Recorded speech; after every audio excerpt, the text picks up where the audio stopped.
Hi guys, good morning. 13 ఫిబ్రవరి 2020 హిందూలోని editorial చూద్దాం. ఈ వీడియోలోకి వెళ్ళబోయే ముందు ఈ వీడియోని మీరు చివరి వరకు చూడండి. మీకు నచ్చితే లైక్ చేయండి, షేర్ చేయండి. ఇంకా ఎవరైనా సబ్స్క్రైబ్ చేసుకుని ఉంటే సబ్స్క్రైబ్ చేసుకోండి. మీరు ఏదైనా చెప్పాలి అనుకుంటే కింద కామెంట్ రూపంలో తెలియజేయండి. Thank you very much. Birds of A feather అంటే ఇప్పుడు పక్షులు అనమాట. అంటే రంగుల ఈకలతో కలిగిన పక్షులు అనమాట. అంటే ఇవి యాక్చువల్గా మన ఇండియాకి తర్వాత యుఎస్కి ఉన్న ఈ స్ట్రాటజిక్ రిలేషన్షిప్ రాబోయే కాలంలో, రేపు నెక్స్ట్ మంత్ రాబోయే కాలంలో యుఎస్ ప్రెసిడెంట్ డొనాల్డ్ ట్రంప్ మన భారతదేశానికి విజిట్కి వస్తున్నాడు అనమాట. దాన్ని ఉద్దేశించే ఆర్టికల్ ఇదండి. India cannot peg its strategic plans on the chemistry between Trump and Modi. అంటే భారతదేశం అనేది తన యొక్క వ్యూహాత్మకమైన అవేవైతే ప్లాన్స్ ఉన్నాయో వాటి వేటిని కూడా స్థాపించాల్సిన అవసరం లేదు. ఎవరికి ఆల్రెడీ మోడీకి కెమిస్ట్రీ మధ్య, మోడీకి తర్వాత ట్రంప్కి మధ్య ఉన్న కెమిస్ట్రీ కోసం వీళ్ళు ఎటువంటి స్ట్రాటజిక్ ప్లాన్స్ చేయాల్సిన అవసరం లేదు అని చెప్తున్నారండి. ఒకసారి దీంట్లో వెళ్ళబోయే ముందు దీంట్లో ఉన్న డిఫికల్ట్ వర్డ్స్ మనం చూద్దాం. పెగ్, ఫిక్స్, ఎస్టాబ్లిష్, స్థాపించు. థ్రంగ్, ఫ్లాక్, స్వాన్, సందడి. Bonhomie, good nature, friendliness, సరసత. Limelight, public attention, fame, ప్రాముఖ్యత. ఇండీడ్, ఇన్ఫ్యాక్ట్, రియల్లీ, వాస్తవంగా. ఎవిడెంట్, విజిబుల్, క్రిస్టల్ క్లియర్, వివరమైన. పెనాకిల్, పీక్, హైయెస్ట్ పాయింట్, పర్వత శిఖరము. పొటెన్షియల్, పాజిబుల్, ప్రాబబుల్, సాధ్యమైన. టర్బోలెన్స్, ఇన్స్టెబిలిటీ, ట్రబుల్స్, అస్థిరత. స్కిర్మిషెస్, బ్యాటిల్, క్లాష్, తగువు. ప్రొట్రాక్ట్, ఎక్స్టెండ్, ప్రొలాంగ్, కొనసాగటం. నెగోషియేషన్, టాక్స్, డైలాగ్, చర్చలు. ప్రాస్పెక్ట్, హోప్, ఎక్స్పెక్టేషన్, నమ్మిక. స్లే, అసాసినేషన్, వధించిన. స్పోక్, స్పై, గూఢచారి. Explicit, clear, స్పష్టము. Endanger, imperial, risk, ప్రమాదకర. పొటెన్షియల్లీ, సమర్థవంతంగా. ఇవి దీంట్లో ఉన్న డిఫికల్టీ వర్డ్స్ అండి. ఇక్కడ మనం ఆర్టికల్ని చూస్తే, when he visits India for the first time later this month, US President Donald Trump can expect thronging crowds in Gujarat and perhaps a substantive discussion on trade policy in New Delhi, but more than anything it is his growing bonihami with Prime Minister Narendra Modi that is expected to steal the limelight. అంటే ఇప్పుడు ఈ నెల రోజుల తర్వాత, ఈ నెల తర్వాత ఏంటంటే యుఎస్ ప్రెసిడెంట్ అయిన డొనాల్డ్ ట్రంప్ అనే అతను మన భారతదేశానికి విజిట్కి వస్తున్నాడు అనమాట. ఆయన విజిట్కి వచ్చేటప్పుడు అంటే థ్రంగింగ్ కోడ్ అంటే ఒక పెద్ద గుంపు సందడి చేయొచ్చు, గుజరాత్లో సందడి చేయొచ్చు అనమాట. దీన్ని కూడా ఇలాంటి పరిణామాలన్నీ కూడా భారతదేశానికి ఒక మంచి అంటే ఈ ట్రేడ్ పాలసీ గురించి ఒక మంచి డిస్కషన్ పెట్టుకోవడానికి, ఒక చర్చలు జరపడానికి సరైన సమయం ఏర్పడినప్పటి ఇవన్నీ తీసి పక్కన పెడితే వీళ్ళిద్దరి మధ్య మంచి స్నేహపూరితమైన సంబంధం, అంటే బోన్హోమీ అంటే ఒక సరసత అనమాట, ఫ్రెండ్లీనెస్ అనమాట. నరేంద్ర మోడీకి తర్వాత ఈ ట్రంప్కి మంచి స్నేహపూరిత సంబంధం ఏర్పడుతుందని ప్రపంచానికి తెలిసే విధంగా, అంటే లైమ్ లైట్కి అంటే వాళ్ళకి ఆ లైమ్ లైట్ వస్తుంది మన స్టీల్ ద లైమ్ లైట్ అంటే ఏంటంటే ప్రపంచానికి అందరికీ చూడడానికి ఎలా ఉంటుందంటే వీళ్ళిద్దరి మంచి మధ్య స్నేహభావం ఉంది అనే ఒక ప్రఖ్యాతి పెరిగిపోద్ది అనమాట. Indeed this chemistry was evident during the 4 times that they met in 2009. అంటే వాస్తవంగా వీళ్ళిద్దరి మధ్య ఈ కెమిస్ట్రీ అనేది మనకైనా చూసుకుంటే గత 2019లో వీళ్ళిద్దరు 4 సార్లు కలిశారనమాట. అప్పుడు ఈ కెమిస్ట్రీ అనేది కనపడింది, ఇద్దరి మధ్య ఉన్న ఈ స్నేహపూర్తి సంబంధం అనేది కనపడింది అనమాట.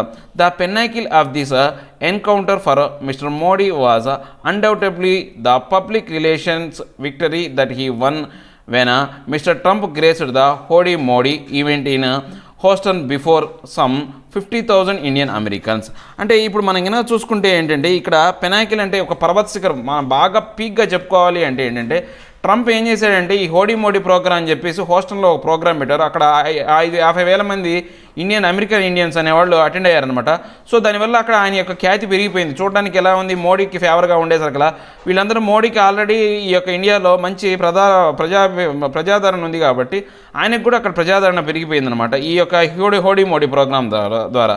Now mister Modi is returning the famous perhaps as he has, in Mr. Trump's words, promised an attendance of 5 to 7 million from the airport to the new Sardar Vallabhbhai Patel Cricket Stadium, the world's largest. Here they will address the Chok Trump event before an expected 1.25 lakh people. అంటే ఇప్పుడు ఇంకా మొహస్టన్లో మోడీ ఏదైతే Trump ఏదైతే Modi programme చేశాడో అక్కడ 50,000 మందిని వాళ్ళ Indian అమెరికన్స్ని invite చేసి అక్కడ కండక్ట్ చేశారు ప్రోగ్రామ్. ఇప్పుడు మోడీ యొక్క భాగం అనమాట. ఇప్పుడు మోడీ పని చేయాల్సిన పని అనమాట. అంటే ఈ ట్రంప్ అనే అతను మన ఏదైతే గుజరాత్ వచ్చినప్పుడు దగ్గర 5 నుంచి 7 మిలియన్ల మందిని ఆయన యొక్క ఎయిర్పోర్ట్ నుంచి తర్వాత ఆ సర్దార్ వల్లభాయ్ పటేల్ క్రికెట్ స్టేడియం వరకు జనాల్ని సమీకరించాలా. దాంతోపాటు ఏంటంటే ఆయన కెంచో ట్రంప్ అంటే గుజరాతీ భాషలో అంటే హలో ట్రంప్ అని ఆ యొక్క ప్రోగ్రామ్ ఏదైతే ఉందో ఆ ప్రోగ్రామ్కి దగ్గర 1.25 lakh పీపుల్ అనేవాళ్ళు అటెండ్ అవుతారనమాట. ఇప్పుడు ఈ మోడీ యొక్క బాధ్యత ఇది చేయాల్సింది. అక్కడ మోడీ ప్రోగ్రాంలో ట్రంప్ పని చేస్తే ఇప్పుడు మోడీ చేయాలన్నమాట. While there will always be areas of untapped potential in bilateral cooperation, things could hardly be bitter between the two nations at this time of global turbulence in trade and security. అంటే ఇప్పుడు ఏం జరుగుతుంది, ఇప్పుడు ఆ పూర్తిగా potential అంటే వాళ్ళు ఈ బయలాటరల్ కోఆపరేషన్ ఈ ట్రేడ్కి సంబంధించి ఏంటంటే ఇప్పుడున్న పొజిషన్ అనేది బాగలేదనమాట. గ్లోబల్గా ఉన్న టర్బులెన్స్ అంటే గ్లోబల్గా సమస్యలు ఉన్నాయి, డిఫికల్టీస్ ఉన్నాయి. ఆ సమస్యల కారణంగా ఏమైందంటే 2 దేశాల మధ్య ఈ యొక్క ట్రేడ్ అనేది బాగా ఇబ్బంది పడే పరిస్థితుల్లో ఉందన్నమాట, ట్రబుల్స్లో ఉందన్నమాట. సో ఇప్పుడు వీళ్ళు ఏం చేయాలంటే ఈ పొటెన్షియల్ పెంచాలంటే వాళ్ళ యొక్క ఈ బయలాటరల్ కోఆపరేషన్ యొక్క పొటెన్షియల్ అంటే ఆ సామర్థ్యాన్ని పెంచేసి దాన్ని సాధ్యమయ్యే విధంగా పొటెన్షియల్ అంటే సాధ్యమయ్యే విధంగా చేయాలన్నమాట. వీళ్ళిద్దరి మీద ట్రేడ్ అనేది డెవలప్ చేసే విధంగా ఈ యొక్క ప్రోగ్రామ్ అనేది చేయాలి. On the former issue, despite skirmishes surrounding tariffs in specific sectors such as medical devices and counter tariffs following the US termination of its generalized system of preferences toward India last year, there is hope for at least a limited trade deal pegged at 10 billion that could take a measure of stress out of the protracted closed door negotiations. అంటే ఇప్పుడు మనం కింద చూసుకుంటే ఇప్పుడు మన భారతదేశానికి దానికి trade అనేది చాలా ఇబ్బందుల్లో ఉందన్నమాట. దీంట్లో ఇక్కడ ఏమైందంటే ఈ టారిఫ్ రేట్స్ అనేవి పెరిగిపోయినాయి అనమాట. ఈ పూర్తిగా ఈ రేట్లు అనేవి ఈ యొక్క తగువులు అంటే ఈ ట్రేడ్ బ్యాటిల్స్లో ఏమైందంటే కిర్మిషిస్ అంటే ఏంటంటే బ్యాటిల్ అనమాట, ఒక తగువు లాంటిది అనమాట. ఈ తగువుల వల్ల ఏమైందంటే ఇద్దరి మధ్య ఈ టారిఫ్ రేట్స్ కానీ స్పెషల్గా చెప్పాలంటే మెడికల్ డివైసెస్ కానీ తర్వాత అమెరికా నుంచి వచ్చి దిగుమతి అయ్యే వాటి యొక్క సుంకాలన్నీ కూడా పెరిగిపోవడం వల్ల ఏమైందంటే ఇండియాకి అనేది చాలా ఇబ్బందికరమైన పరిస్థితుల్లో ఉందండి ఇంపోర్ట్ చేసుకోవడానికి. సో ఈ సిస్టమ్ అంతా జనరేట్ చేస్తూ తర్వాత ఇంకా వీళ్ళు హోప్స్ని పెంచాలన్నమాట. ఈ ట్రేడ్ డీల్ని మినిమం ఎంత స్థాపించాలంటే $10 billion యొక్క ట్రేడ్ డీల్ని వీళ్ళు కనీసం ఏర్పరచుకునే విధంగా ఉండాలి. తర్వాత ఈ స్ట్రెస్ ఏదైతే ఉందో ఈ ట్రేడ్ మీద ఉన్న ఈ స్ట్రెస్ ఏదైతే ఉందో దాన్ని కొనసాగించకుండా ఏం చేయాలంటే ఇప్పుడు దాకా ఏమైందంటే క్లోజ్ డోర్స్ రూపంలో అంటే పూర్తిగా నెగోషియేషన్ అన్నీ కూడా క్లోజ్ డోర్స్ రూపంలో జరిగినాయి. అవన్నీ కూడా ఓపెన్ డోర్స్లో అయ్యి అంటే ఈ యొక్క ట్రేడ్ అనేది ఇంకా అభివృద్ధి చెందాలి అని చెప్తున్నారు. Prospects look bright still on defence cooperation. అంటే ఇప్పుడు కనుక మనం చూసుకుంటే ఈ ఎదుగుదల అనేది అంటే డిఫెన్స్ కోఆపరేషన్లో ఇద్దరి మధ్య అనేది బాగానే ఎదుగుదల అనేది కొనసాగుతూనే ఉందన్నమాట ఇద్దరి మధ్య. India is reportedly moving towards approaching A $2.6 billion line deal for a 24 Lockheed Martin built MH-60 Shavak helicopters. అంటే ఇప్పుడు $2.6 billion సంబంధించిన 24 ఈ మార్టిన్ బిల్ట్ MH-60 షావ్లిక్ అనే హెలికాప్టర్ అనేది భారత్ కొనడానికి ఆ లైన్ డీల్ని కొనడానికి రెడీగా ఉంది.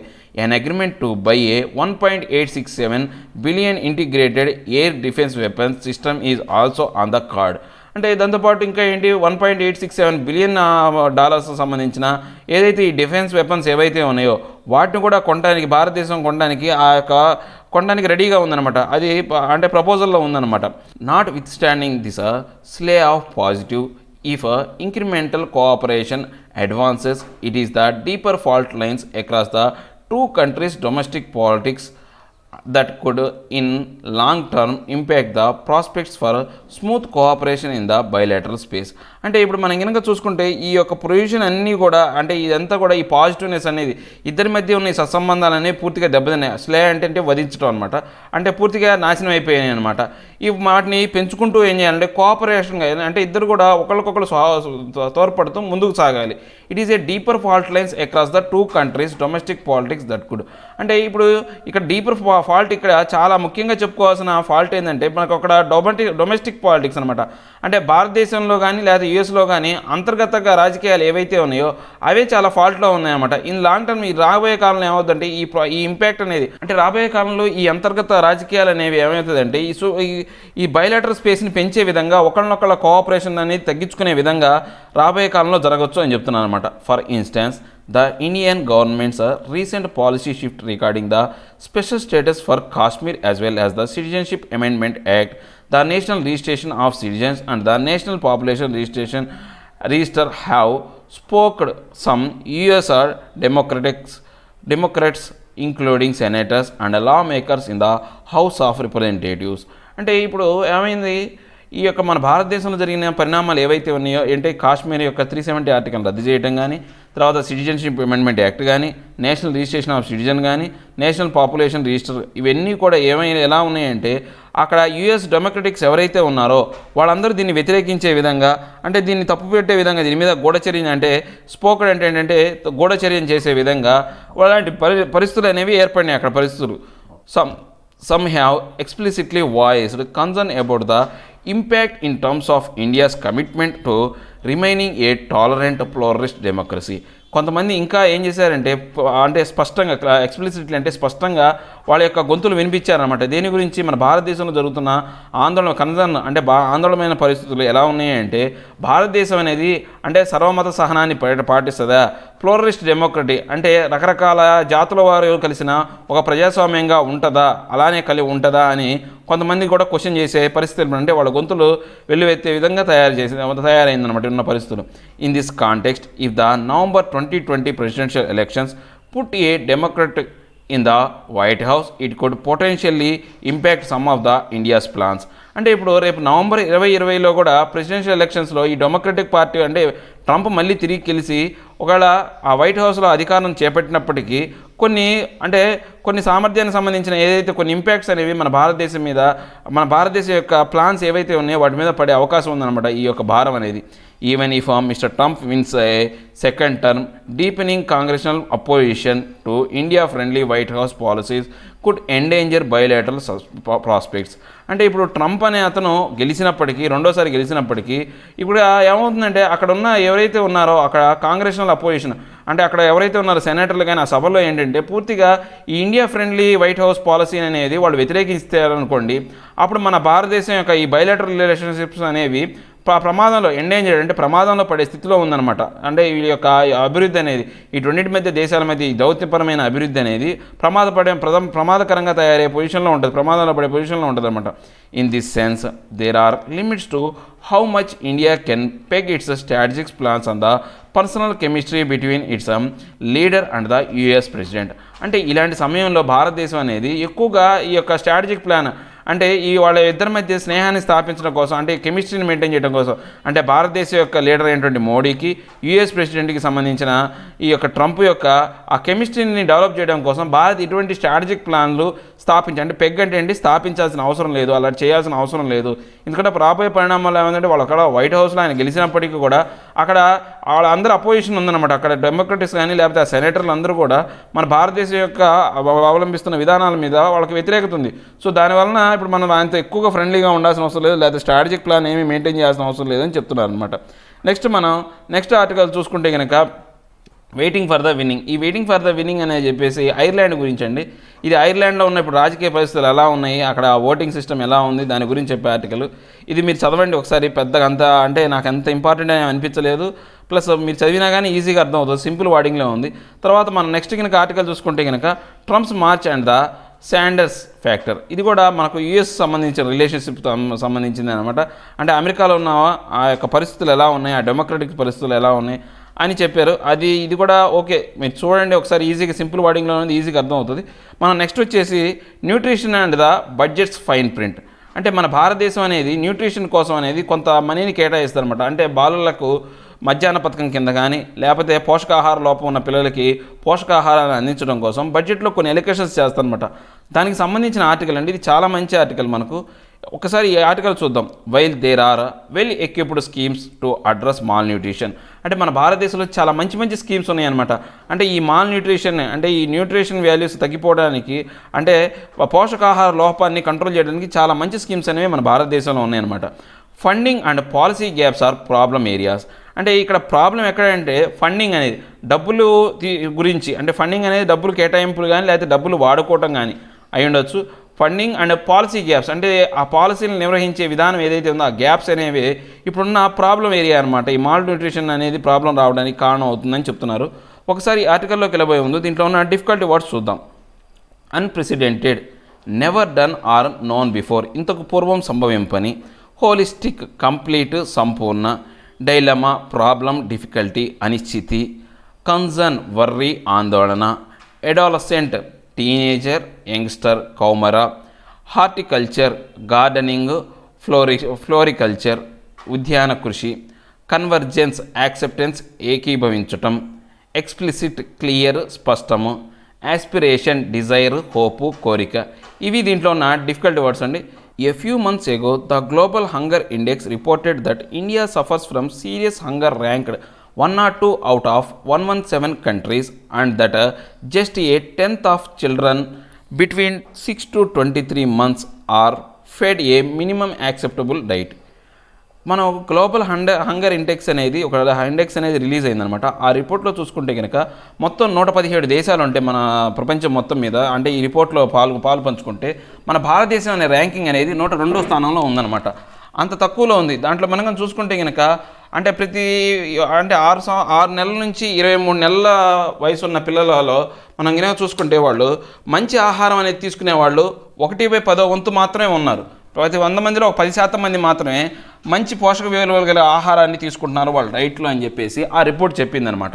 The urgency around nutrition was reflected in the finance minister budget speech as she referred to the unprecedented scale of developments under the Prime Minister overarching schemes of holistic nutrition or Poshana Abhiyan, the National Nutrition Mission, with efforts to track the status of 10 crore households.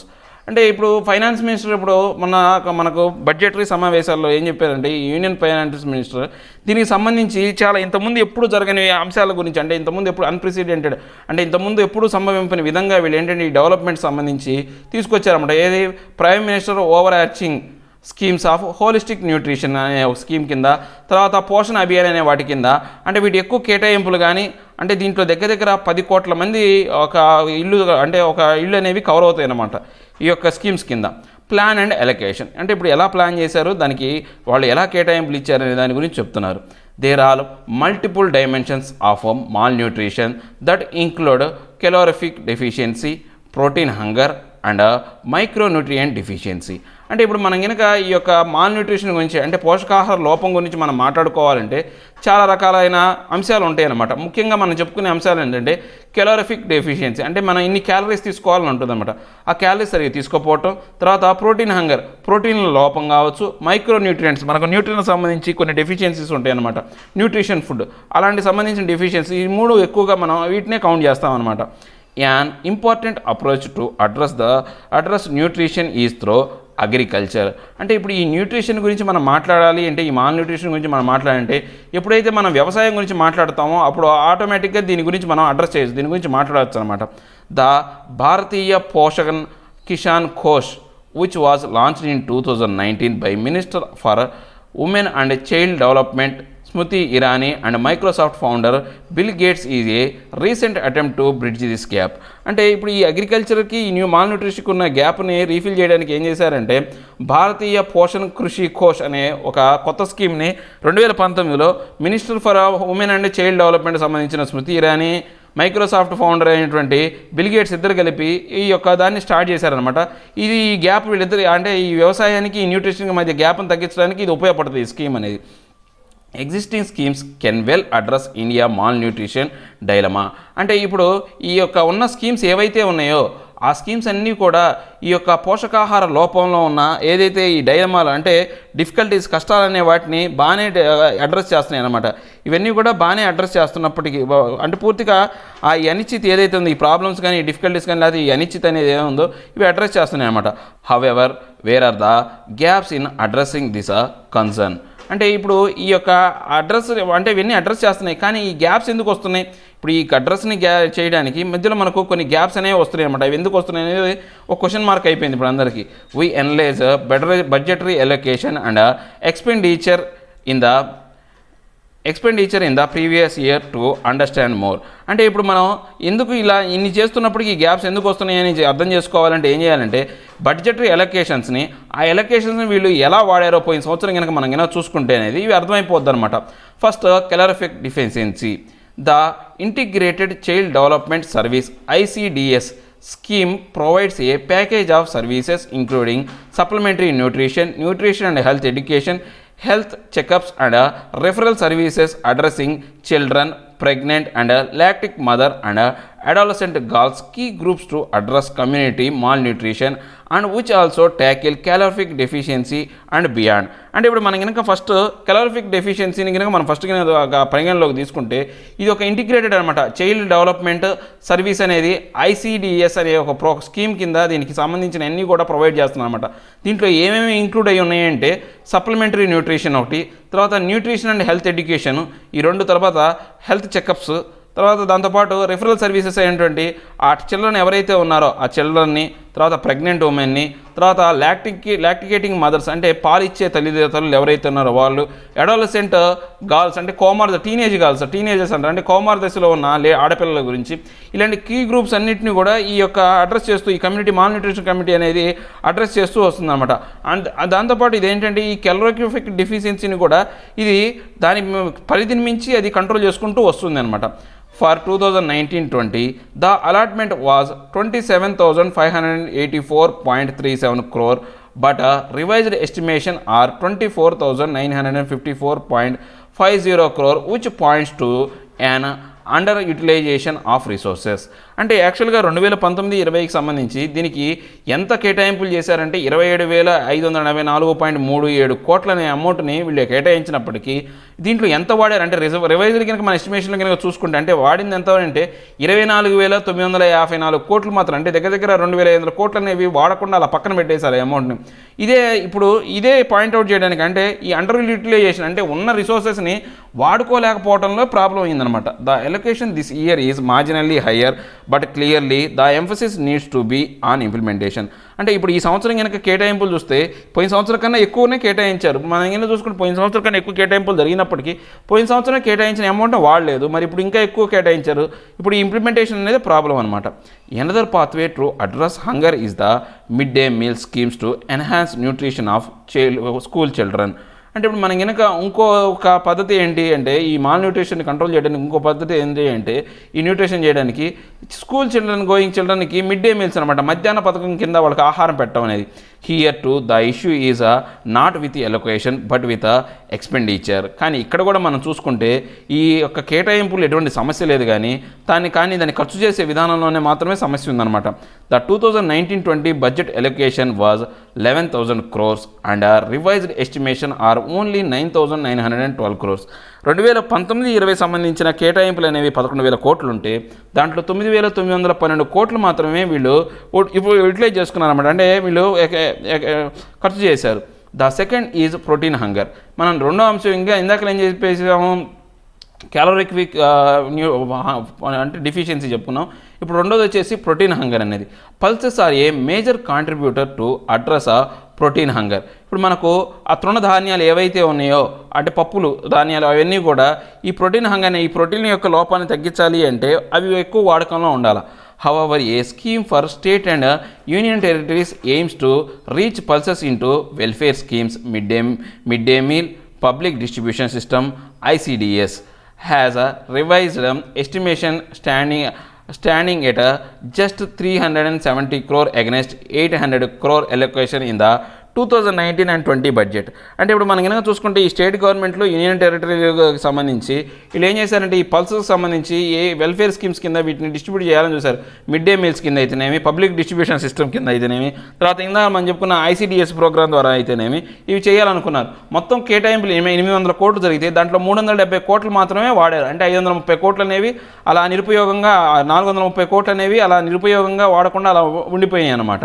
Next is the micronutrient deficiency. ఇందాక మనం ఏం చెప్పుకున్నాము, mall nutrition గురించి అంటే calorific deficiency గురించి చెప్పుకున్నాం, తర్వాత nutrition hunger గురించి చెప్పుకున్నాం. థర్డ్ పాయింట్ వచ్చేసి మైక్రోన్యూట్రియంట్, నెక్స్ట్ వచ్చేసి మైక్రోన్యూట్రియంట్ డెఫిషియన్సీ.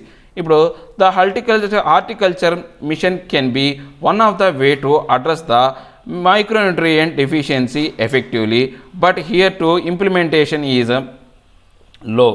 అంటే ఇప్పుడు మనం ఈ యొక్క మాల్ న్యూట్రిషన్ ఫంక్షన్ కనుక మనం చెప్పుకోవాలి అంటే దీంట్లో హార్టికల్చర్ అంటే ఈ యొక్క వ్యవసాయం కానీ లేకపోతే ఈ తోట పంటల గురించి మనం మాట్లాడుకుంటే కనుక దీని గురించి చెప్పొచ్చు అనమాట. దీంట్లో ఎలకేషన్లో దీంట్లో కూడా ఎటువంటి ప్రాబ్లం లేదు, కానీ వీటిని ఇంప్లిమెంట్ చేయడంలోనే అంటే అటు ఇంప్లిమెంటేషన్స్ దాన్ని ఎలకేట్ చేసిన అమౌంట్ని వాడుకోవడంలోనే ప్రాబ్లం ఉందన్నమాట.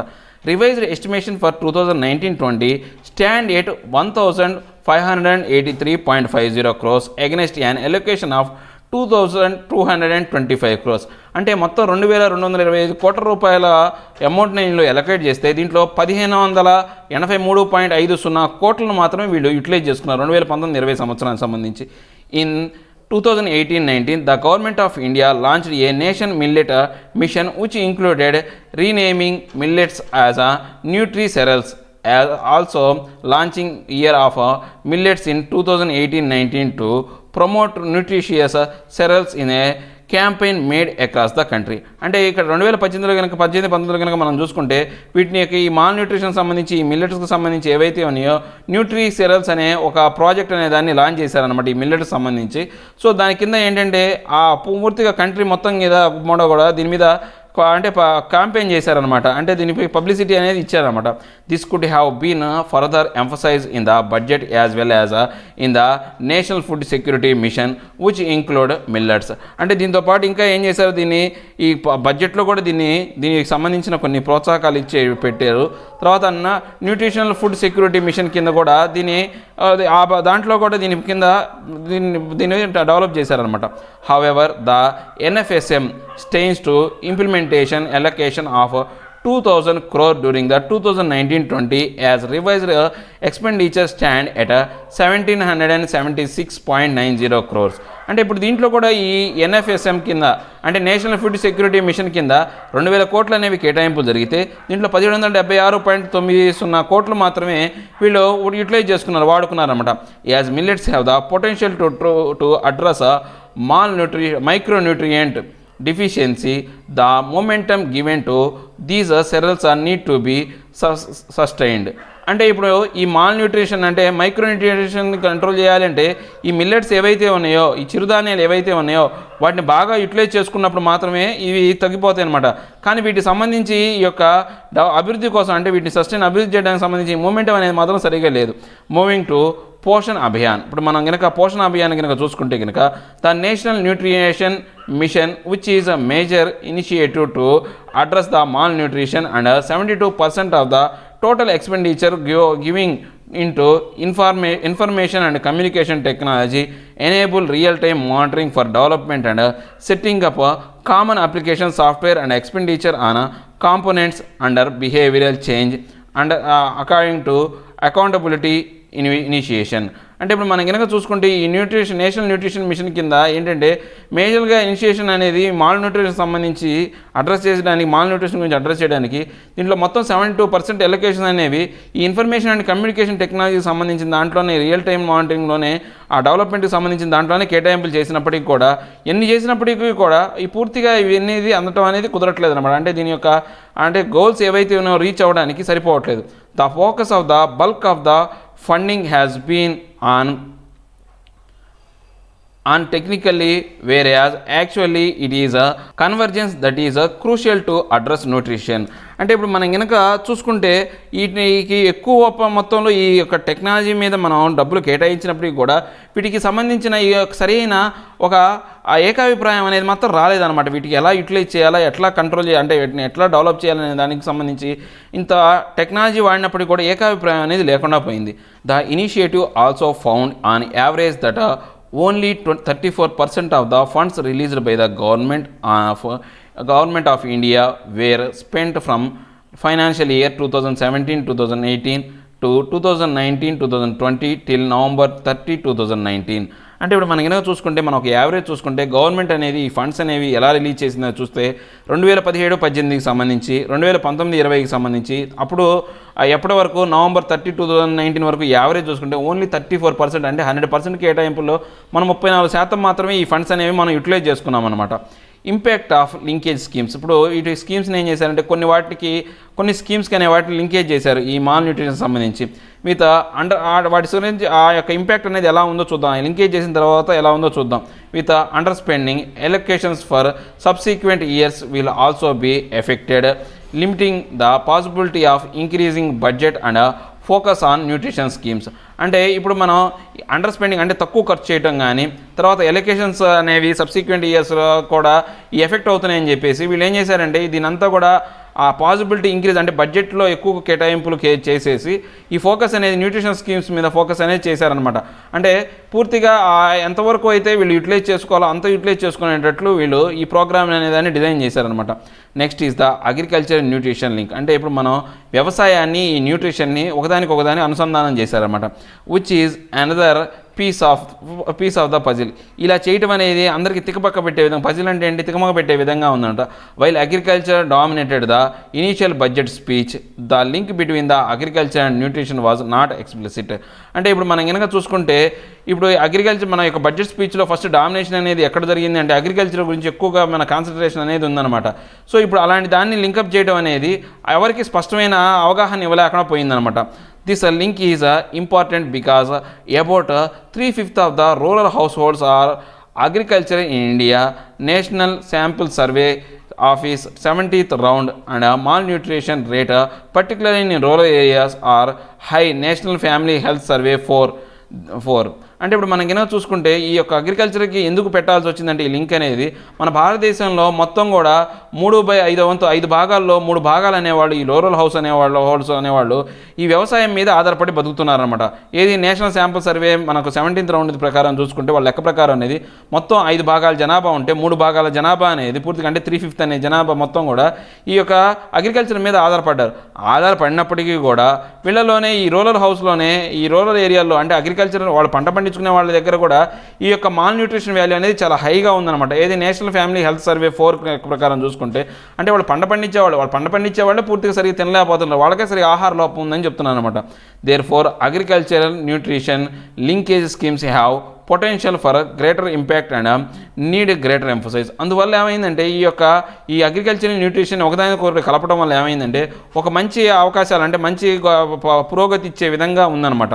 So how can we bring about better nutrition in India, అంటే ఇప్పుడు మనం ఎలా భారతదేశానికి ఒక మంచి పోషకాహారాలను ఎలా అందించాలా భారతదేశానికి. With the largest number of undernourished people in the world, India need to host to achieve sustainable development goal 2 of zero hunger by 2030.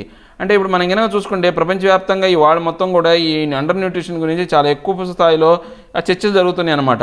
ఇక్కడ వీటిని స్టెబిలైజ్ చేయడం కోసం మన భారతదేశంలో ఒక గోల్ పెట్టుకుందనమాట, జీరో హంగర్ అని చెప్పేసి ఒక గోల్ పెట్టుకుంది. అంటే 2030కి అసలుకు ఎవరు కూడా ఆకలితో బాధపడే వాళ్ళు ఎవరు లేకుండా చేయాలనేది ఒక టార్గెట్ పెట్టుకుంది భారతదేశం అనేది.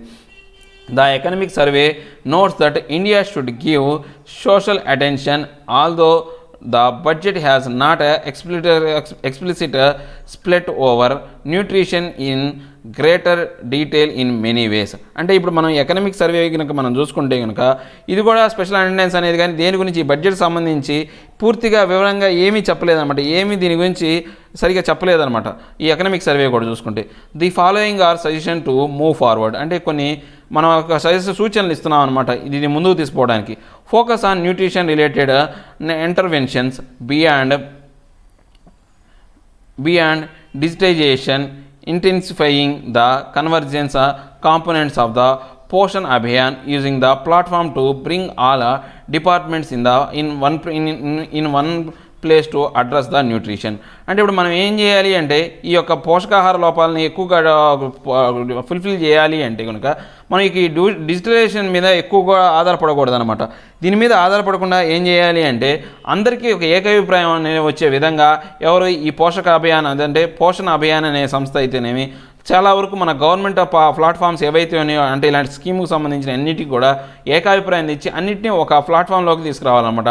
Direct the announcement to form 10,000 farmer producer organizations with an allocation of 500 crore to nutrition based activities, promotion of youth schemes to be directed to nutrition agriculture link activities in rural areas, give explicit emphasis and found allocation to agriculture nutrition linked schemes and ensure early disbursement of funds and an optimum utilization of scheme linked to nutrition.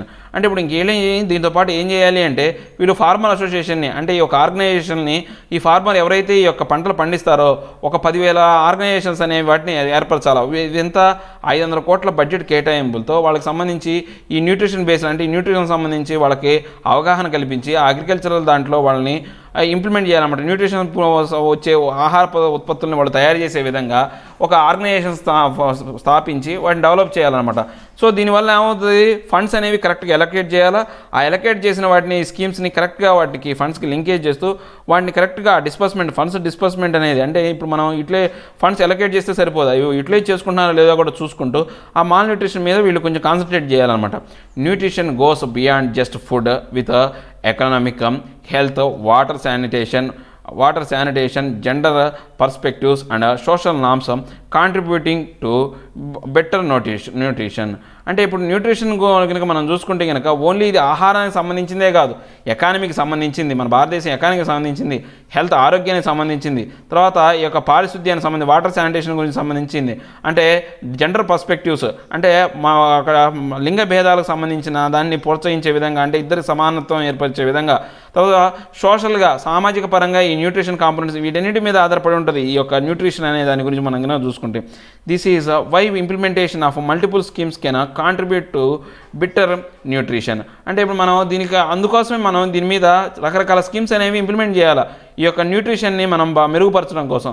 The economic survey notes that food is not just an end of itself but also an essential ingredient in the growth of human capital and therefore important for national wealth creation. అంటే ఇప్పుడు the economic survey ఏం చెప్పింది అంటే food అనేది ఒక చివరి వస్తువు కాదు, అంటే లాస్ట్ ఎండ్ ప్రోడక్ట్ అయితే కాదు, ఇది ఏంటంటే హ్యూమన్ క్యాపిటల్ అంటే మానవుల యొక్క సముదాయాన్ని పెంచడానికి ఉపయోగపడే ఒక మెయిన్ ఇంగ్రీడియంట్ అనమాట. దాంతోపాటు ఏంటంటే వెల్ఫేర్ అంటే నేషనల్ వెల్త్ కూడా అంటే మన యొక్క జాతీయ ఆదాయాన్ని పెంచడంలో కూడా ఇది ఒక ప్రధాన పాత్ర పోషిస్తుందని చెప్పిందనమాట.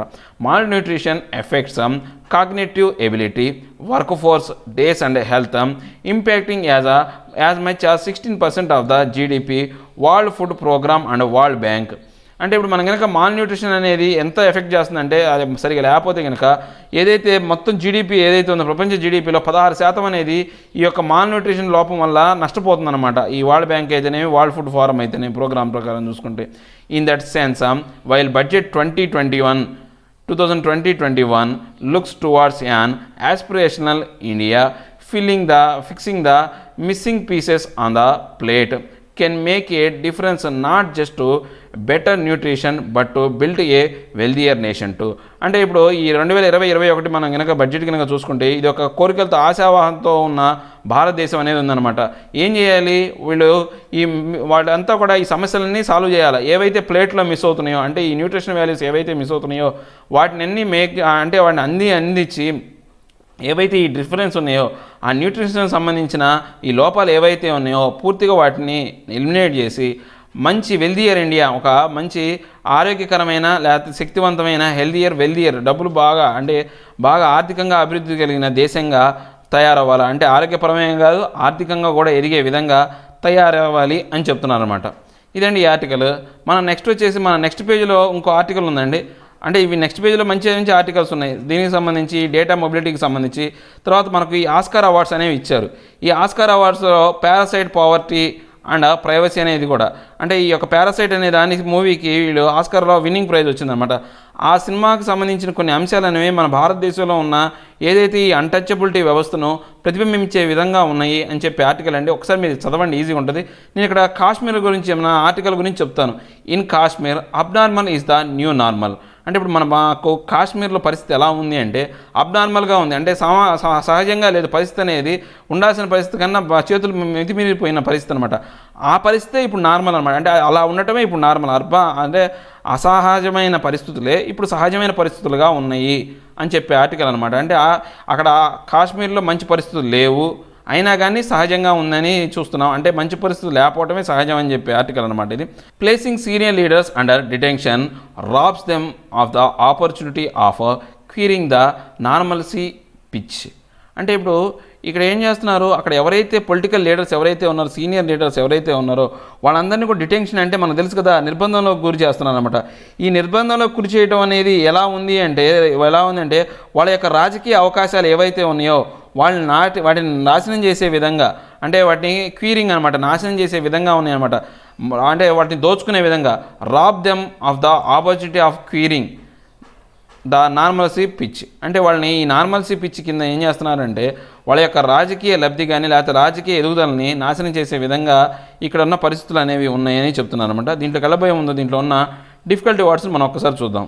In Kashmir abnormal is the new normal. Queer spoil damage నాశనం చేయు. హర్ల్ త్రో టాస్ విసిరి. Epithet nickname title. స్మారక నామము డీఫై డిజోబే తోసిపుచ్చారు. అబెస్మాల్ డ్రెడ్ఫుల్ టెర్రిబుల్ భయంకరమైన. చెంపరన్ అకంపెనీ ఎస్కాట్ తోడువెళ్ళు. డిస్సెర్ కేస్ హిస్టరీ వ్యక్తి సంఘటన విషయాలకు సంబంధించిన పూర్తి సమాచార సేకరణ. పర్స్యూడ్ ప్రివెయిల్ సాగుతున్న. షామ్ ఫేక్ ప్రిటెన్స్ మాయ. మెరైడ్ మల్టిట్యూడ్ లార్జ్ నెంబరు అనంతమైన సంఖ్య. ర్యాంపెంట్ అన్కంట్రోల్డ్ అన్రిస్ట్రిక్టెడ్ ప్రబలిన. సీథింగ్ అన్ఎక్స్పెక్టెడ్ యాంగర్ కుతకుతలాడు. Resentment irritation ఆగ్రహము. కాంగ్లోమెరేషన్ కలెక్షను అసార్ట్మెంటు కూడిక. అట్రోపీ వేస్ట్ డిక్లైన్ క్షీణించటం. ఇవి దీంట్లో ఉన్న డిఫికల్టీ వర్డ్స్ అండి. ఒకసారి మనం ఆర్టికల్ చూస్తే 3 months ago home minister Amit Shah assured the Rajya Sabha that normalcy had been restored in Jammu and Kashmir. అంటే 3 నెలల క్రితం మన కనుక రాజ్యసభలో అమిత్ షా ఒక స్టేట్మెంట్ ఇచ్చాడనమాట. జమ్మూ కాశ్మీర్లో సాధారణ పరిస్థితులు ఏర్పడ్డాయి అని చెప్పాడనమాట. At the leaders of the 2 main parties in J&K Umar Abdullah of the National Conference NC and Mahbooba Mufti of the People Democratic Party PDP have not only been under detention for more than 200 days but have also been slapped with the Jammu and Kashmir Public Safety Act. అంటే ఇప్పుడు మనం ఏమైనా చూసుకుంటే అక్కడ Jammu and కాశ్మీర్లో ఆ పరిస్థితులు నార్మల్గా ఉన్నాయని చెప్పాడు కదా. అప్పుడు ఏమైంది, జమ్మూ అండ్ కాశ్మీర్లో ఉమర్ అబ్దుల్లాను ఎవరు నేషనల్ కాన్ఫరెన్స్ అనే పార్టీకి సంబంధించిన ఉమర్ అబ్దుల్లాను, మహబూబా ముఫ్తీ ఎవరు ఏమో పీడీపీ పీపుల్స్ డెమోక్రటిక్ పార్టీకి అభ్యర్థి అయినటువంటి అంటే పార్టీ అధినేత అయినటువంటి ఈ మహబూబా ముఫ్తీని దగ్గర 200 రోజుల పాటు వాళ్ళు నిర్బంధానికి గురి చేశారనమాట. అది ఒక్కటే కాదనమాట, ఈ జమ్మూ అండ్ కాశ్మీర్లో ఈ పబ్లిక్ సేఫ్టీ యాక్ట్ని చంపపెట్టులాగా వీళ్ళ యొక్క పరిణామాలు ఉన్నాయన్నమాట, వీళ్ళు చేసిన పనులు అనేవి ఉన్నాయన్నమాట. As minister of the state for external affairs in Atal Bihari Vajpayee government, mister Abdullah defended India's position on Kashmir to the world, hurled diplomatic atheist at Pakistan in international fora and wore the national flag on his heart as it were. అంటే ఇప్పుడు ఈ minister అంటే అటల్ బిహారీ వాజ్పేయి టైంలో ఎవరైతే ఈ అబ్దుల్లా అనే అతను ఎవరైతే ఉన్నారో ఆయన ఎక్స్టర్నల్ మినిస్టర్గా పనిచేశాడు అనమాట. ఈయన ఏం చేశాడు అంటే ఇంటర్నేషనల్ ఫోరా అంటే ప్రపంచ సభల్లో ఏదైతే ఉందో ఆ ఇంటర్నేషనల్ ఫోరాలో ఏం చేశాడంటే పాకిస్తాన్ని కాశ్మీర్ విషయంలో భారతదేశాన్ని ఒక గొప్పగా ఉంచి పాకిస్తాన్ని ఒక పక్కకి విసిరివేసినట్టు, అంటే ఈ డిప్లొమాటిక్ విషయానికి సంబంధించిన ఏది డూప్లికేట్ అంటే సార్థక నామాన్ని సంబంధించి పాకిస్తాన్ని అందరికీ పాయింట్అవుట్ చేసే విధంగా ఆయన ఈ యొక్క ఇంటర్నేషనల్ సభల్లో బాగా మాట్లాడాడు. దాంతోపాటు ఏం చేశాడు, మన గుండెలపైన భారత్ జెండాని ఎగరవేసి ఒక గొప్ప నేతగా అప్పుడు ఉన్నాడనమాట.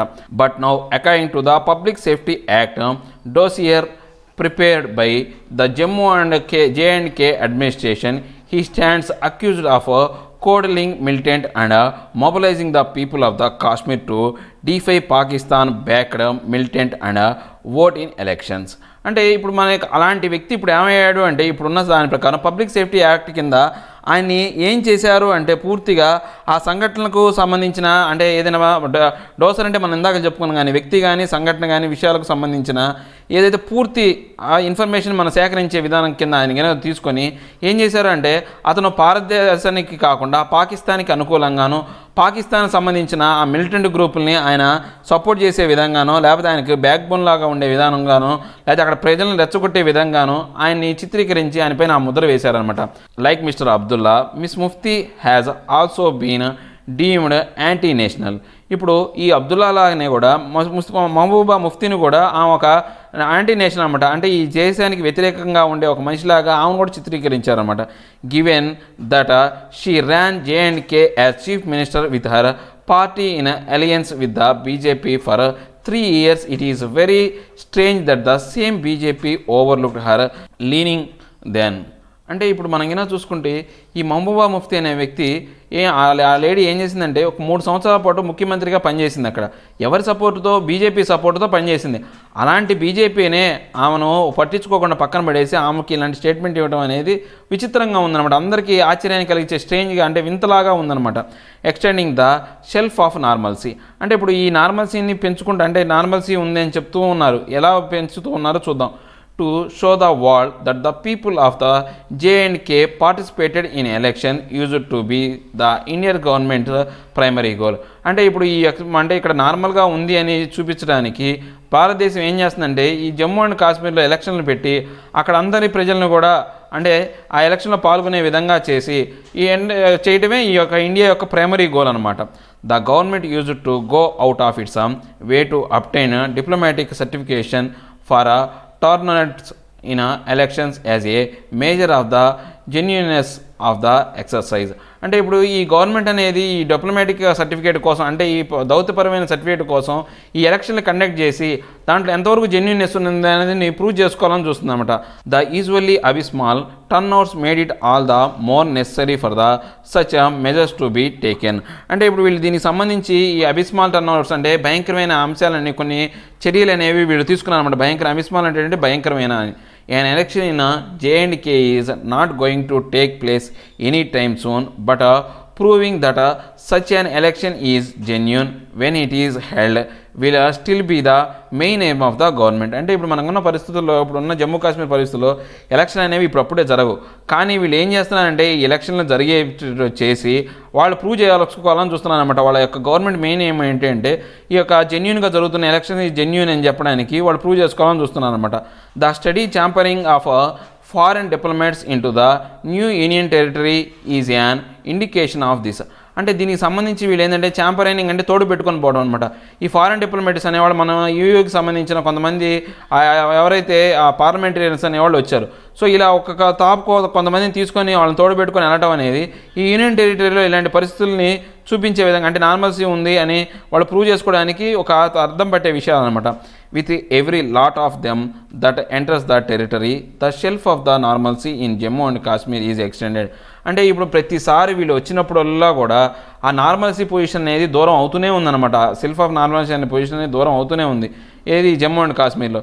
Since the situation is normal the question, ఇప్పుడు మనం అందరూ ఏం చెప్పుకుంటున్నారు, అక్కడ సిచ్యువేషన్ అనేది నార్మల్గా ఉందని చెప్పుకుంటున్నారు. The question then is when will an election takes place. ఇప్పుడు నార్మల్గా ఉంటే మరి ఎలక్షన్లు ఎప్పుడు జరుగుతాయి చెప్పొచ్చు కదా. ఇప్పుడు నార్మల్గా ఉందంటున్నారు, మరి ఎలక్షన్ జరిపించవచ్చు కదా, ఎందుకు జరిపించట్లేదు? The Public Safety Act dossier state that the capacity of Mr. Abdullah to influence people for any case can be gauged from the fact that he was able to convince his electorate to come out and vote in huge numbers even during peak of the militancy and poll boycotts. అంటే ఇప్పుడు మనం ఈ యొక్క public safety act కింద ఒక వ్యక్తిని, అబ్దుల్లా అనే వ్యక్తిని వీళ్ళు ఏం చేశారంటే డిటెన్షన్లో పెట్టారు. ఆయన ఏం ఉద్దేశించి చెప్పారు, ఆయనకి పీపుల్ని ఇన్ఫ్లుయెన్స్ చేసే ఒక టాలెంట్ ఉంది, లేకపోతే అంత సామర్థ్యం గల వ్యక్తి అని చెప్పేసి ఆయన చెప్పారు. సో అలాంటి వ్యక్తిని ఉపయోగించుకొని ఎవరైతే ఆ పీపుల్ ఆయన మాట వింటారు కాబట్టి వాళ్ళందరినీ ఎలక్షన్లో పాల్గొనే విధంగా బాగా మిలిటెన్సీ అంటే ఎవరితో మిలిటెన్సీతో పోటీ లేకుండా ఈ పోటీని బాయ్కాట్ చేయకుండా ఆయన్ని ఇన్ఫ్లుయెన్స్ చేసి చేయొచ్చు కదా. మరి అంటే అంత వ్యక్తి కదా, అతను ఇన్ఫ్లుయెన్స్ చేయగలిగే వ్యక్తి కదా, అతను ఉపయోగించుకోవచ్చు కదా మరి అని చెప్తున్నారు అనమాట. Does this mean that is now normal for district magistrate to complain that A politician is able to pursue his constituents to come out and vote? In Kashmir, schools and colleges were open for months after the dilution of the Article 370 on August 5, 2019, but nobody attended them. అంటే ఇప్పుడు మనకి ఏమైనా చూసుకుంటే ఇక్కడ ఆ magistrate ఎవరైతే ఉన్న district magistrate అనే వాళ్ళు ఏం కంప్లైంట్ చేస్తున్నారంటే అక్కడ ఎవరైనా కానీ ఈ పొలిటీషియన్ కానీ ఎవరు కూడా దీంట్లో ఓట్లో పార్టిసిపేట్ చేసే విధంగా, అంటే ఈ కాన్స్టిట్యూషన్కి సంబంధించిన ఈ ఓటింగ్ సిస్టంలో పార్టిసిపేట్ చేయడానికి ఎవరు ఇష్టపడట్లేదు అని చెప్పేసి వాళ్ళు రిపోర్ట్లు ఇచ్చారనమాట. ఇప్పుడు కాశ్మీర్లో కూడా ఏమైందంటే స్కూళ్ళు కాలేజీలు అనేవి తెలిసారు. ఆర్టికల్ 370ని డైల్యూట్ చేసిన తర్వాత August 5, 2019 డైల్యూట్ చేసిన తర్వాత కాలేజీ తెలిసినప్పటికీ అసలు అటెండెన్స్ అనేది లేదు, ఎవరు అటెండ్ అవ్వట్లేదు అనమాట. Is that also now normal?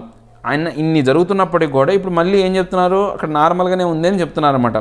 Everyone and then US president Donald Trump reminds India that he is ready to mediate between India and Pakistan, even though New Delhi insists that Kashmir is an internal matter. అంటే ఇప్పుడు మన US president Donald Trump అనే అతను ఎప్పుడు కూడా ఒకసారి గుర్తు చేశాడు, నేను భారతదేశానికి పాకిస్తాన్కి మధ్యవర్తిగా ఉండడానికి నేను ఇష్టపడుతున్నాను, నేను మధ్యవర్తిత్వం నేను చేస్తానని చెప్పినప్పుడు కూడా భారతదేశం ఏమైందంటే, ఢిల్లీ ఏమైంది అంటే ఈ కాశ్మీర్ అనేది భారతదేశం యొక్క అంతర్గత విషయం, మా విషయాన్ని మేమే చూసుకుంటాం, ఎవరి మధ్యవర్తిత్వం అవసరం లేదు అని చెప్పేసి వీళ్ళు స్టేట్మెంట్ ఇచ్చారన్నమాట. For the American president to repeatedly make that offer was the నామ్ in the worst of times in Kashmir. Now it has become a routine in the best of times as well. Is this to the new normal? అంటే ఇప్పుడు మనం ఏమైనా చూసుకుంటే ఈ యొక్క పరిస్థితులు అనేవి, అంటే ఇలా మీడియేట్ చేస్తానని అమెరికన్ ప్రెసిడెంట్ మీడియేట్ చేస్తాననే విషయాన్ని అనేది ఎప్పటి నుంచి ఆయన చెప్తూనే వస్తున్నాడు అనమాట. చాలాసార్లు నుంచి చెప్తున్నాడు. ఎప్పుడు కాశ్మీర్ అనేది వరస్ట్ టైంలో ఉన్నప్పుడు చెప్పాడు. ఇప్పుడు అందరూ అనుకుంటున్న ఈ బెస్ట్ టైం ఏదైతే ఉందో ఈ టైంలో కూడా ఆయన చెప్తూనే ఉన్నాడు అనమాట. కానీ ఇది మాత్రం ఇన్ని జరుగుతున్నప్పటికి కూడా ఇది అనేది న్యూ నార్మల్, కొత్తగా నార్మల్లోకే ఉందన్నమాట. ఇంప్రెషన్స్, ఇప్పుడు ఏ ఇంప్రెషన్స్ ఉన్నాయో చూద్దాం. మన ఈ యొక్క అంశం మీద ఎవరి ఇంప్రెషన్స్ అనేవి ఉన్నాయో చూద్దాం. The government has been conducting focused, narrowly guided tours in batches for foreign diplomats to access and make a broad certification of the normalcy that prevail in Jammu and J&K to their home constitutions. అంటే ఇప్పుడు మనం కనుక చూసుకుంటే ఈ government అనేది చాలా వరకు ఈ దీన్ని పూర్తిగా నేరోగా గైడ్ చేస్తుంది అనమాట. టూర్స్ని, బ్యాచెస్ని, తర్వాత రకరకాల ఫారెన్ డిప్లొమాట్స్ని భారతదేశాన్ని పిలిపించి దీని మీద కాన్సన్ట్రేట్ చేస్తూ ఈ జమ్మూ అండ్ కాశ్మీర్కి సంబంధించిన అంశాల గురించి, ఈ కాన్స్టిట్యూషన్ గురించి, అంటే రాజ్యాంగ భద్రత గురించి వాళ్ళకి తెలియజెప్పాలని చాలామందిని విడతల వారీగా తీసుకొస్తూ ఉందన్నమాట. These diplomats go to Srinagar and no doubt send rosy impressionistic cables back to their capital. Shops are open. There are no broad wires on the main streets and no menacing soldiers either. అంటే ఇప్పుడు కనుక మనం చూసుకుంటే కనుక వాళ్ళు కూడా పూర్తిగా roses మీద, అంటే వాళ్ళు వచ్చినప్పుడు ఏం చేస్తారంటే అక్కడ పూర్తిగా మ్యానిపులేట్ చేస్తారనమాట. అంటే వాళ్ళ యొక్క ప్రదేశం అంతా కూడా రోజీగా ఉంటుంది, అంటే నీట్గా తయారు చేస్తారు. ఇటువంటి బ్యారిగేట్స్ కానీ, అంటే షాపులన్నీ ఓపెన్ చేసి ఉంటాయి, నీట్గా షాపులను ఓపెన్ చేస్తారు. ఇటువంటి బ్యారిగేట్స్ ఉండవు. శ్రీనగర్లో అందరూ కూడా నార్మల్గానే ఉంటుంది. ఎటువంటి సోల్జర్ల యొక్క, అంటే వాళ్ళ యొక్క పెరేడ్ ఉండదు, సోల్జర్స్ ఎవరు ఉండరు అక్కడ, మిలిటరీకి సంబంధించిన అధికారులు కానీ ఎవ్వరు ఉండరు అనమాట. అవన్నీ చూడడానికి చాలా నార్మల్గా ఉంటాయి అనమాట. వాళ్ళు వెళ్ళి తిరిగి ఏం చెప్తారు, వాళ్ళ దేశంలో పోయి అక్కడ పరిస్థితులన్నీ నార్మల్గా ఉన్నాయని వాళ్ళ క్యాపిటల్లో చెప్తారనమాట. There are upwardly mobile politicians and green shoots of the political activity. అంటే అక్కడ ఏం చేస్తారు, పూర్తిగా అక్కడ ఉన్న పొలిటీషియన్స్ అందరూ కూడా అక్కడ మానిపులేట్ చేస్తున్నారు అనమాట. వాళ్ళని ఎటువంటి బయట పడనీయకుండా, అక్కడ ఉన్న అంశాలని బయట పడకుండా ఆ పొలిటికల్ యాక్టివిటీ అనేది అక్కడ అలా జరుగుతుందన్నమాట. There is an upward tick in development trends. ఇప్పుడు జరుగుతున్న పరిస్థితుల్లో అదే డెవలపింగ్ ట్రెండ్ అనమాట. ఇప్పుడు బాగా ట్రెండింగ్లో ఉన్న విషయం ఏంటంటే, అలా డెవలపింగ్ ట్రెండ్లో ఉండే విషయం ఏంటంటే అక్కడ పరిస్థితులను బయటికి చెప్పకుండా ఉంటుంది. No one is complaining of the options of the sham that was article 370. అంటే ఇప్పుడు ఎవ్వరు కూడా ఆ యొక్క మాయ ఏదైతే ఉందో ఆర్టికల్ 370 తర్వాత జరిగిన మాయ షమ్ అంటే ఏదైతే ఉందో మాయని ఎవరు బయటికి చెప్పడానికి లేకుండా పోయిందనమాట.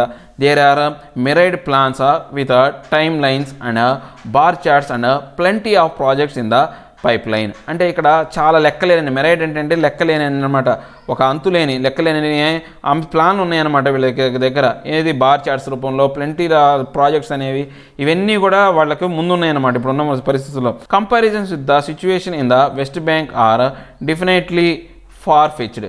అంటే ఇప్పుడు మనం కనుక ఈ యొక్క సిచ్యువేషన్ని వెస్ట్ బ్యాంక్ కనుక చూసుకుంటే కనుక పూర్తిగా చాలా విరుద్ధంగా ఉంటుంది అనమాట. And no one get killed, అక్కడ ఎవరు కూడా చంపట్లేదు, అక్కడ అంతా కూడా ప్రశాంతంగానే ఉంది. On the other hand Indian politicians who cannot go to Kashmir and determine for themselves just how normal the situation is probably have to request the foreign mission to put out regular updates in the form of newsletters or health bulletins to get a better sense of the situation. అంటే ఇప్పుడు మనం ఇంకా అక్కడ normalcy ఉందని చెప్పడానికి చెప్తున్నారు, కానీ మన భారతదేశం సంబంధించిన ఎవరు కూడా పార్లమెంటుకు సంబంధించిన వాళ్ళు ఎవరు కూడా అక్కడ పోవడానికి పర్మిషన్ లేవు. అక్కడ ఓన్లీ ఎవరైతే ఫారిన్ వాళ్ళు ఉంటారో వాళ్ళు మాత్రమే ఉంటారు. దాంతోపాటు అక్కడ ఏంటంటే ఫారిన్ మిషన్ సంబంధించిన రెగ్యులర్ అప్డేట్స్ కానీ అవన్నీ కూడా న్యూస్ పేపర్ అలర్ట్స్ కానీ హెల్త్ బులెటిన్స్ కానీ అవన్నీ కూడా రెగ్యులర్గా అనేవి సిచ్యువేషన్ అనేవి నడుస్తూనే ఉంది. The promotion of the regular diplomatic tourism to Kashmir is apparently very different from the internationalization of the Kashmir, which happens, for example, when China intercedes on behalf of Pakistan at the UN and Indian diplomats exert themselves to temporarily dissolve that crisis. అంటే ఇప్పుడు మనం ఏమైనా చూసుకుంటే అంటే అక్కడ కాశ్మీర్లో ఉన్న diplomatic సిచ్యువేషన్తో పాటు చూసుకుంటే అక్కడ టూరిజం కానీ వాటన్నింటినీ కూడా నిలిపివేయడం జరిగిందనమాట. అక్కడ పొజిషన్లు అనేవి ఇంటర్నేషనల్ ఫోరంలో కనుక మనం చూసుకుంటే చాలా దారుణంగా ఉన్నప్పటికీ చైనా కూడా ఏం చేసిందంటే ఇంటర్నేషనల్ ఫోరంలో పాకిస్తాన్ తరపున ఈ యొక్క కాశ్మీర్ అంశాన్ని గురించి చర్చించిందనమాట. అప్పుడు మన భారతదేశానికి సంబంధించిన దౌత్యవేత్తలు ఎక్సెప్ట్ అంటే కలగజేసుకొని ఏం చెప్పారంటే దాన్ని అప్పటికప్పుడు అంటే టెంపరీగా దాన్ని ఆ యొక్క ఏవైతే పరిస్థితిని ఏదైతే ఉందో దాన్ని సద్దుమణగ చేశారనమాట. ద ఛాలెంజ్ అహెడ్, ఇంకా రాబోయే కాలంలో ఏం ఛాలెంజ్ ఉంది అని చెప్తున్నారు. If making unacceptable statements can merit invocation of the public safety act, especially when the elections are nowhere in view, how much has the crisis in Jammu and Kashmir really dissolved. అంటే ఇప్పుడు మనం కనుక చూసుకుంటే అన్యాక్సెప్టబుల్ స్టేట్మెంట్స్ ఏవైతే ఉన్నాయో అవి కనుక ఎక్కువ ప్రాధాన్యత సంతరించుకొని పబ్లిక్ సేఫ్టీ యాక్ట్ కింద అవి ఎక్కువ ప్రాధాన్యత సంపాదించుకుంటే కనుక రాబోయే ఎలక్షన్స్లో ఇలాంటి పరిణామాలు ఎలా ఉండబోతాయి జమ్మూ అండ్ కాశ్మీర్లో, అంటే వాళ్ళ మాటలకే ప్రభావితం అయితే కనుక రాబోయే ఎలక్షన్స్లో పరిణామాలు అనేది చాలా దారుణంగా ఉంటాయి అనమాట. The government can probably take heart that there have been no major instances of violence since August 5th, 2019 and no major upheavals or killings. అంటే ఇప్పుడు గవర్నమెంట్ ఏం చెప్పుకుంటూ వస్తుందంటే ఆగస్టు 5వ తారీఖు నుంచి అక్కడ పెద్దగా ఏమి హింసాత్మక సంఘటనలు కానీ లేకపోతే చావులు కానీ మాస్ కిల్లింగ్ కానీ మర్డర్లు కానీ ఏమి జరగలేదని చెప్పేసి చెప్పుకుంటూ వస్తుందన్నమాట. టెర్రరిస్ట్ హ్యావ్ నాట్ ర్యాంపెంట్స్, అంటే టెర్రరిస్టులు కూడా ఎటువంటి సముదాయాలుగా కానీ అంటే ర్యాంపెంట్స్ అంటే ఏంటి అంటే ఒక ప్రబలం ఉంటాం అనమాట, ఒక చోట నుంచి ఒక చోటకి వ్యాప్తి చెందడం అనేది. ఆ టెర్రరిస్ట్ కూడా ఎక్కువగా వ్యాప్తి చెందకుండా ఉంది అని చెప్తున్నాను అనమాట. Mean while 6 months of new Delhi's charm offense notwithstanding alienation is omnipresent as is the keen sense of hurt, betrayal, anger and registration. అంటే ఇప్పుడు మనం కనుక మీలుగా ఇప్పుడు చూసుకుంటే ఇప్పుడున్న పరిస్థితుల్లో చూసుకుంటే కనుక 6 నెలల కాలంలో ఢిల్లీ అక్కడ ఏం చేస్తుంది అంటే పూర్తిగా ఆ కవిత ఉన్న మాట మీద నిలబెట్టుకోకుండా పూర్తిగా దాన్ని ఒక ఏలియనేషన్ అంటే దాన్ని ఒంటరిగా చేసింది, కాశ్మీర్ని చేసింది. తర్వాత ఓమ్ని ప్రెజెంట్ అది ఒక్కటి మాత్రమే ఉండే విధంగా చేసింది, దాని గురించి అది ఒక్కటే ఉండే విధంగా చేసింది. తర్వాత పూర్తిగా దాని యొక్క అంశాలన్నింటి కూడా దాని యొక్క సెన్స్ ఏదైతే ఉందో పూర్తిగా దాన్ని భంగపరిచే విధంగా అంటే హట్ చేసే విధంగా, తర్వాత దానికి బిట్రాయల్ ద్రోహం చేసే విధంగా, దానికి కోపం చెప్పించే విధంగా, దాన్ని రిజిగ్నేషన్ అంటే ఆ రాష్ట్రం యొక్క హోదాను కోల్పోయే విధంగా చేయటం వల్ల చేసిందనమాట ఇప్పుడు భారతదేశం అనేది. To hold an election the delimitation hurdle first needs to be crossed. అంటే ఇప్పుడు ముందు మన ఎలక్షన్స్ పెట్టాలి అంటే కొన్ని లిమిటేషన్స్ ఏవైతే ఉన్నాయో వాటిని తొలగించడం అనే దాన్ని ఆ యొక్క ఫస్ట్ ఏదైతే ఉందో ఆ యొక్క అవరోధాన్ని వీళ్ళు ఫస్ట్ దాటాలన్నమాట. With new political map making in the region there will be 7 more assembly constituencies in J and K. అంటే ఇప్పుడు వీళ్ళు ఏం చేయాలి అంటే అక్కడ పొలిటికల్ రీమ్యాపింగ్ చేయాలన్నమాట. అంటే పొలిటికల్ పరంగా దాన్ని విడగొట్టాలన్నమాట. దానికి సంబంధించి అసెంబ్లీ కాన్స్టిట్యూషన్ ఏవైతే ఉన్నాయో 7 కొత్త అసెంబ్లీ కాన్స్టిట్యూషన్ కూడా పెంచాలి. These have to be artfully identified and demarcated which will be done on the basis of the 2011 census. అంటే ఇప్పుడు దీన్ని కూడా మొత్తం కూడా ఏ లెక్క ప్రకారం చేయాలా, ఇప్పుడు ఈ యొక్క కొత్త 7 అసెంబ్లీలు ఏర్పరచడం ఇవన్నీ కూడా 2011 జనాభా లెక్కల ప్రకారం ఈ యొక్క చర్యలు అనేవి జరగాలన్నమాట. A delimitation commission is said to be constituted. అంటే ఈ డీలిమిటేషన్స్ అంటే అక్కడ ఉన్న లిమిట్స్ని తీసేసే కమిషన్ ఏదైతే ఉందో దాన్ని ఒకదాన్ని ఏర్పరచాలన్నమాట. ఈవెన్ ద పంచాయతీ పోస్ట్ which the prime minister declared a resounding success left half the seats empty because of the absence of candidates and boycott calls. అంటే ఇప్పుడు ప్రైమ్ మినిస్టర్ ఏం చెప్పాడంటే ఈ యొక్క సంబంధించి పంచాయతీకి సంబంధించిన పోల్స్ కూడా జరగాలి, దాంతోపాటు వాటిలో రీసౌండింగ్ సక్సెస్ అనేది సాధించాలా, దాంతోపాటు పూర్తిగా ఏదైతే ఉందో అక్కడ ఉన్న పరిస్థితులన్నింటినీ దాన్ని మనం మార్పు అంటే పూర్తిగా మార్పు చేసే విధంగా అక్కడ ఉన్న క్యాండిడేట్స్ బాయ్కాట్ అవ్వకుండా ఆ కాల్స్ నుంచి అంటే ఆ ఏదైతే ప్రభుత్వం యొక్క పిలుపు నుంచి దూరం పోకుండా చూడాలని చెప్పేసి ప్రధానమంత్రి పిలుపునిచ్చాడనమాట. The challenge for the government then is how to balance the semblance of peace. అంటే ఇప్పుడు గవర్నమెంట్కి ఇక్కడ ఉన్న ముఖ్యమైన సవాళ్ళు ఏంటి అంటే అక్కడ ఉన్న పీస్ని ఎలా బ్యాలెన్స్ చేయాలంటే శాంతిని ఎలా నెలకొల్పాలి అనే దాని గురించే వాళ్ళ సమస్య అనమాట. Which is a result of detention diplomats and restrictions and provide a platform for very modest political activity that is sanctioned by New Delhi in a manner that can give the seething resistance or controllable political vent over what has been done to J&K.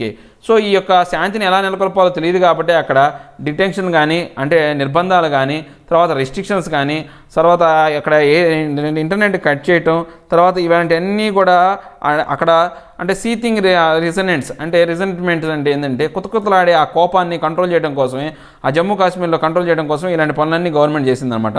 This alone explain the calibrated release of the minor political leaders. అంటే ఇప్పుడు ఈ యొక్క అంశాన్ని బట్టి చెప్పొచ్చు అనమాట. ఈ యొక్క అంశాలను చూసుకొని మనం కనుక ఈ యొక్క పొలిటికల్ లీడర్ల యొక్క రిలీజ్ అనేది చేయొచ్చా చేయకూడదు అనేది ఈ అంశాలను పరిగణనలో తీసుకొని మనం చెప్పొచ్చు అనమాట. It is presumable that they have been set free on the implicit understanding that they will not be crossing any red lines drawn by the New Delhi. So ఇంకా ఏం చెప్తున్నారు అంటే అక్కడ ఏవైతే పరిస్థితులు ఏవైతే ఉన్నాయో ఒక న్యూఢిల్లీ ఏదైతే కొన్ని పరిధులు ఏవైతే నిర్ణయించిందో ఆ పరిధుల్ని దాటనీయకుండా చూడడానికి ఎంత మాత్రం ట్రై చేస్తుంది, ఎక్కువ మొత్తంలో ట్రై చేస్తుంది అనమాట. The diplomatic tourist here and see exactly what New Delhi wants to them to hear and see.